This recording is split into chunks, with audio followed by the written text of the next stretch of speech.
The CEO of Sony Pictures has revealed who the greatest nemesis of the Spider-Man franchise really is, and guess what? It's me.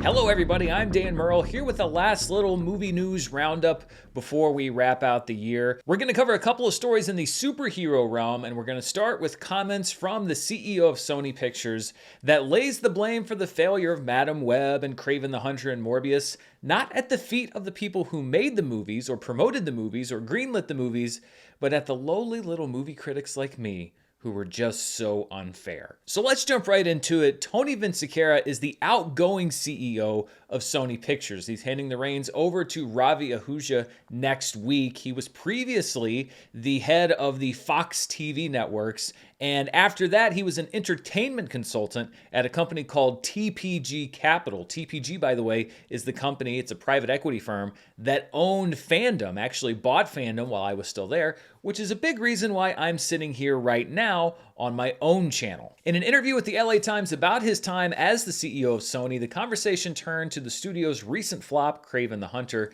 and Vinciquerra said this, quote, "We've had mostly very, very good results. Unfortunately, Kraven the Hunter that we launched last weekend and my last film launch is probably the worst launch we had in the 7.5 years, so that didn't work out very well, which I still don't understand because the film is not a bad film." Now, I would wholeheartedly disagree with that assessment of Kraven, as would many other movie critics, as would the audiences who gave it a C cinema score, one of the worst scores ever given to a comic book movie, as would the raters over at IMDb who rated the film 5.4 out of 10. But Vinciquerra didn't just stop with Kraven the Hunter. He also said, quote, "Madam Web underperformed in theaters because the press just crucified it. It was not a bad film, and it did great on Netflix. For some reason, the press decided that they didn't want us making these films out of Kraven and Madam Web, and the critics just destroyed them. They also did it with Venom, but the audience loved Venom and made Venom a massive hit. These are not terrible films. They were just destroyed by the critics and the press for some reason. If we put another Spider-Man spinoff out, it's going to get destroyed no matter how good or bad it is." Now, putting aside the statement that Madam Web did great on Netflix, I wouldn't say that. It's barely in the top 100 for the year. It'll probably get bumped out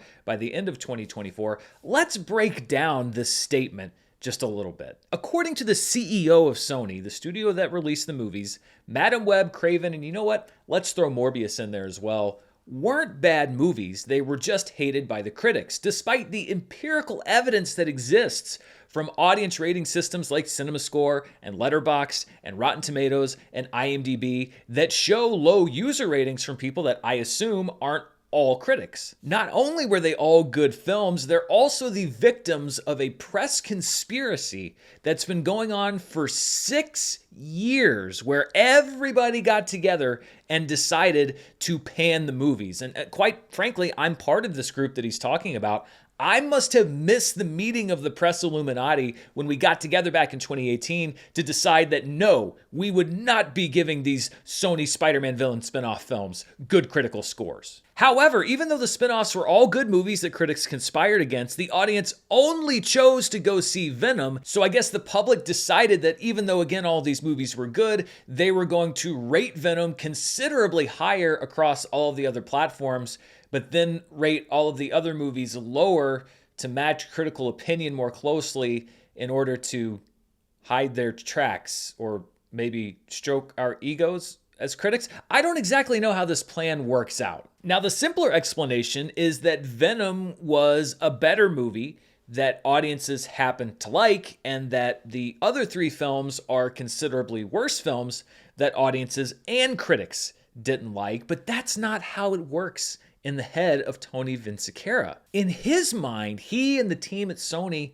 never made a mistake with these films. These are good films, perfect films, the best films. But now they have to adjust their strategy because their perfect little Spider-Man spinoffs are the unjust victims of persecution by a bloodthirsty press who just hates solo films featuring Spider-Man villains. I've created a new scale that shows which diseases I'd rather have than watch this movie. All joking aside, though, I think that this is a microcosm of why so many people are turning against CEOs across all industries, not just the entertainment industry, and it boils down to a lack of accountability, because all Tony Vinciquerra had to say was, listen, we didn't set out to make a bad movie. Nobody sets out to make a bad movie, but obviously there was some kind of a disconnect between the movie we thought that we were making and how the audience responded to those movies. So we've looked at those results, and we're going to do our best in the future to make movies that the audience connects with more.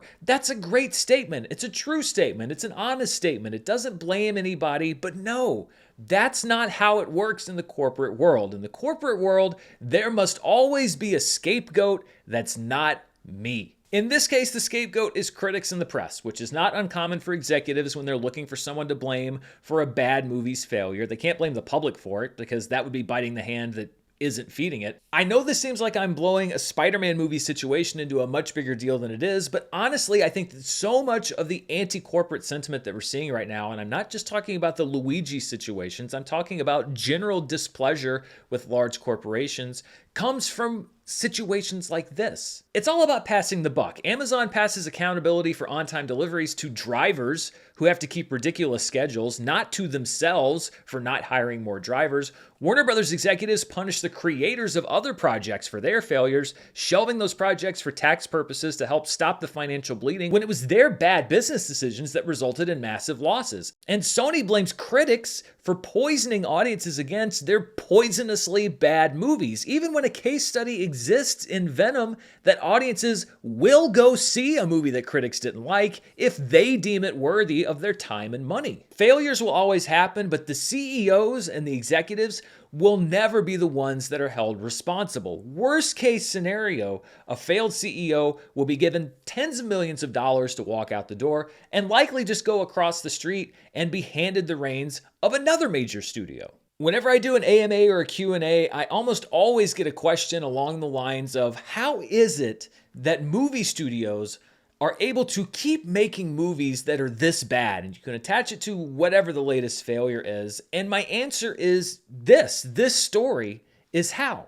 It's a total detachment from reality and a belief in the immaculate wisdom of corporate. Hopefully, Ravi Ahuja will have a different mentality when he takes over Sony. At 53 years old to Vinciquerra's 70, he's basically a teenager in the corporate world. But if he brings his predecessor's inability to take responsibility into Sony's boardroom once again, then get ready, because we're going to have a lot more bad movies, and they're going to be everyone's fault except for the studio that made them. It stinks. It stinks. It stinks. Yes, Mr. Sherman, everything stinks. All right, so that's my Dan rant, cleverly disguised under a sheen of entertainment news. Let's get to another headline, and we're still in the realm of superhero movies. If you are a fan of Batman, I've got some bad news, because the release dates have been changed, and the dates are not saying that you're going to see the Caped Crusader back on the big screen sooner rather than later. Warner Brothers announced some date changes yesterday, including yet another delay for Matt Reeves' The Batman 2. The film had been set to be released on October 2nd, 2026, but was pushed back an entire year to October 1st, 2027, which means that if this date sticks, it would have been 2,038 days, or just over 5.5 years between the release of The Batman and The Batman Part 2. To put that into context, it took just 7 years for Christopher Nolan to make the entire Dark Knight trilogy. Robert Pattinson will be 41 years old when his second movie as the young Batman is released, 7 years older than Christian Bale in The Dark Knight, a few months older than Michael Keaton in Batman Returns, and just 3 years younger than Ben Affleck was when he played the old, worn-out Batman in Batman v Superman. And it will be just the third solo Batman film in the last 15 years, which is pretty crazy because Batman has been pretty much the one character in the DC universe that has consistently been a success. The most we'd really heard about The Batman 2 is that it had a release date and that Matt Reeves had been reassuring fans that the plan was still in place for him to make a trilogy of films while the script was in a constant state of being worked on. And James Gunn's new policy of not starting production on a film until the script is locked down means that this movie is not going to hit theaters for a very long time because the script isn't done. So I guess Warner Brothers decided to proactively push the date down the line another year. I love Batman. I loved the first movie that Matt Reeves made, and nothing would make me happier than to have another really, really solid Batman trilogy. But at this rate, If the gap between sequels stays the same and the Batman 2 stays on its current date, then the MCU will probably be rebooting itself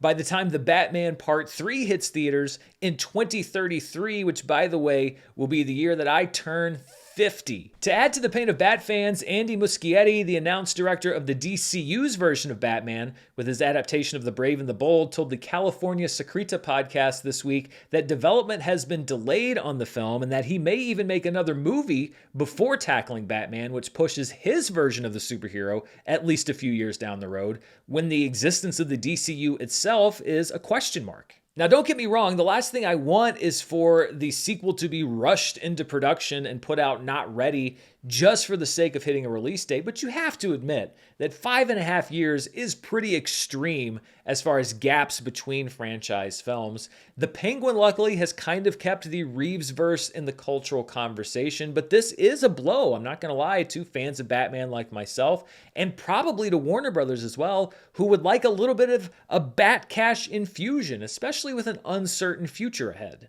Honestly, I think this just adds to the very tenuous nature of the DC films in general right now, because the success of the Batman has been the one thing that many have pointed to in defense of the current state of DC. Learning that Reeves' version is still almost 3 years away, I think puts even more pressure on James Gunn and specifically on Superman to carry the DC mantle for the next few years. And Superman is a movie that already had a lot of pressure on its shoulders. I've been very critical of Warner Brothers and I've been critical of DC in the past and of a lot of their movies. That has led some people to label me a DC hater, but I'm really not, because there's nothing that I would like more than to have a thriving DC cinematic universe. It just seems like the studio keeps whiffing every time they try to do that. So maybe this will all be washed away if that extra year delay helps to create this tapestry of a successful universe for the DC characters. But if Warner Brothers is looking to light up the bat signal anytime soon for him to swoop to their rescue, I think they're going to be sadly disappointed,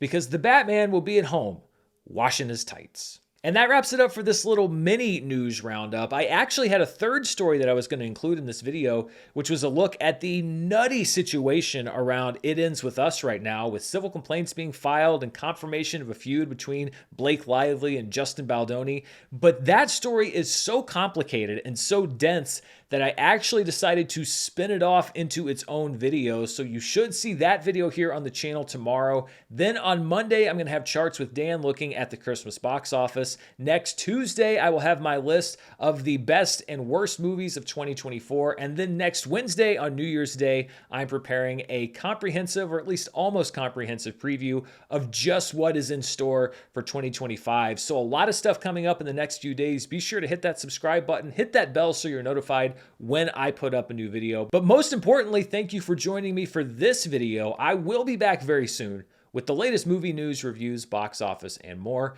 Until next time, stay safe, and I'll see you then. Bye.